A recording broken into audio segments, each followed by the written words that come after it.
সকালে ঘুম থেকে ওঠার পর আপনার মাথায় ঠিক কতগুলো চিন্তা থাকে এবং ধীরে ধীরে যত বেলা হতে থাকে সেই চিন্তা কমতে থাকে না বাড়তে থাকে?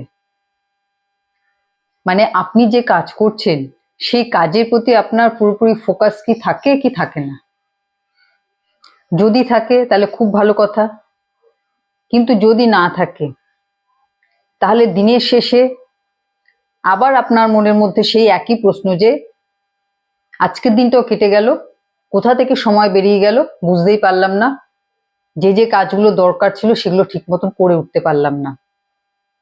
এবং এই জিনিস কিন্তু রেগুলার চলতে থাকে এবং এরকম চলতে চলতে আমাদের মনের মধ্যে একটা ডিস্যাটিসফ্যাকশন কাজ করে যে আমরা আমাদের দরকারি কাজগুলো ঠিক মতন করে উঠতে পারছি না।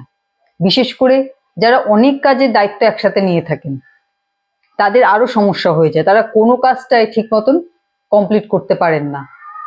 সব কাজেই তাদের একটা তাড়াহুড়ো থাকে এবং যতটা ভালোভাবে ওই কাজটা করার ক্ষমতা আপনার আছে আপনি কিন্তু ঠিক ততটা ভালোভাবে করে উঠতে পারেন না।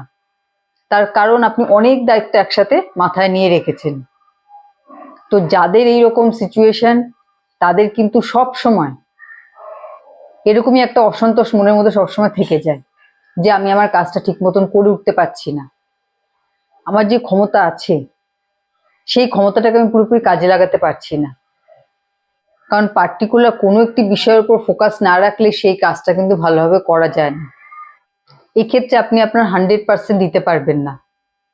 যখন আমরা একটা কাজের প্রতি একনিষ্ঠভাবে চেষ্টা চালিয়ে যাই তখন সেই কাজ আমরা অবশ্যই সফল হই। যে কাজটা সব থেকে দরকার, সব থেকে জরুরি আপনার জন্য, সেই কাজটার উপর আপনি ফোকাস রাখুন।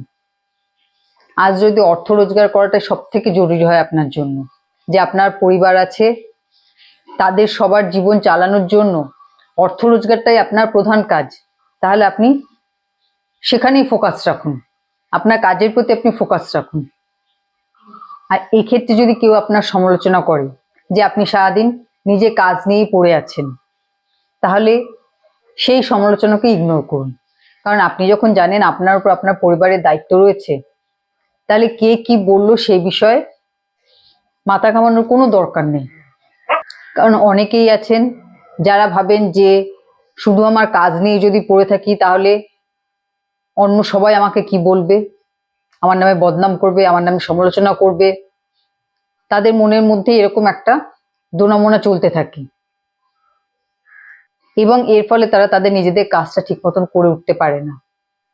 কিন্তু আমাদের চারপাশে এরকম লোক সবসময় পেয়ে যাবেন যারা আপনার এগিয়ে চলার পথে সবসময় বাধা হয়ে দাঁড়াবে, আপনাকে এমন কিছু কথা বলবে যাতে আপনি ডিমোটিভেট হন, আপনি আপনার কাজটা ঠিক মতন করতে না পারেন, আপনার মনের মধ্যে কোনো নেগেটিভ বিচার চলে আসে।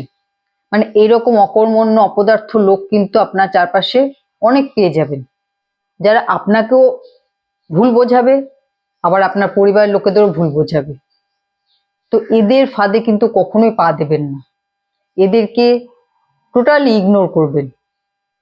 মানে আপনার চারপাশে এরকম কোনো মানুষের যেন অস্তিত্বই নেই এমন ভাবে এদের ইগনোর করবেন। সমস্ত জায়গা থেকে নিজের মনকে সরিয়ে এনে নিজের কাজের উপর একদম ফোকাস রাখবেন।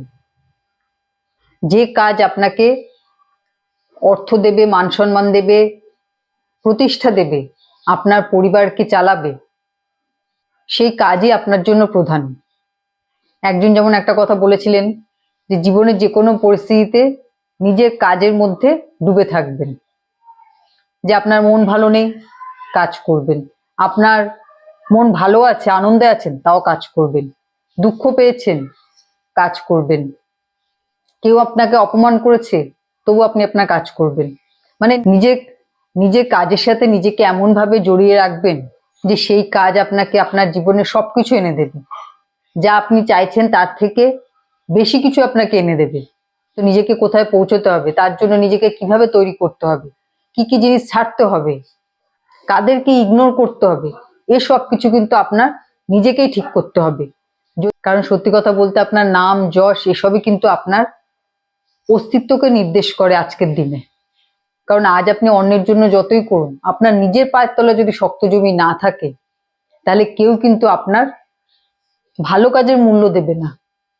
সেই জন্য নিজের পায়ের তলার জমিকে শক্ত করুন, নিজের মধ্যে যে ক্ষমতা আছে, যে পাওয়ার আছে তাকে চিনুন, জানুন এবং নিজের কাজকে প্রাধান্য দিন। ঠিক আছে? তো আজকে ভিডিও এখানেই শেষ করছি। দেখা হবে পরের ভিডিওতে। নমস্কার।